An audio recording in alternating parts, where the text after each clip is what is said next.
Гөлгенә Гыйльмуллина оныкларын жылы кычагыннан җибәрми, хатын-кыз аларга аналарын алыштыра, күңел назын биреп тәрбияли. Аның кызы 7 нарасын калдырып юкка чыга. 60 яшьлек Түбән Камалны утларга салып, 10 ай дәвамында үзе турында хәбәр бирми. Мужига эште, үзе эште, балаларны шуңа күрә балкышка алдылар. Балалар хәзер интегәләр.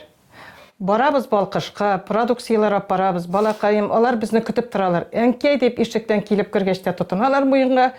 Забери нас домой диләр. 35 яшьле хатын-кызның 2 собый балкышта, 3-се Ярчалдагы балалар йортында. Хәзер олы кызларын да алып китмәкче булалар.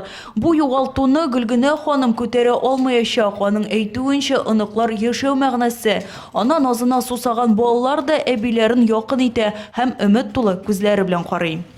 Безгә әйбәт яшәргә әби белән, безне әби ашата, чиртә инде. Мәктәпкә озата. Гөлгенә Гыйльмуллина пенсия яшендә булса да, эшенә дә чаба, тормышында ал бара. Аның тырыш икәнен күршеләр дә дәлилли. Гөлгенә бик тырыш, эшчән, балаларны пеленкадан уже карый, аларны үстерә.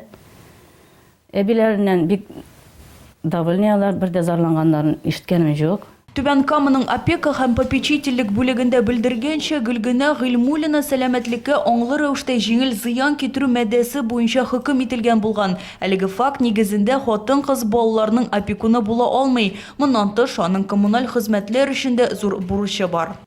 Балаларны алмасыннар, миңа балаларны бирсеннәр. Неужели әби караган әби инде кто буламыни инде ул? Мин бит карыйм аларны, олаларына да әйбәт итеп карыйм. Бирсеннәр миңа бөтенесен дәгән. Хәзер Түбән Камалы судка документлар җыя, хатын-кыз оныклары өчен ахырына кадәр көрәшәчәк.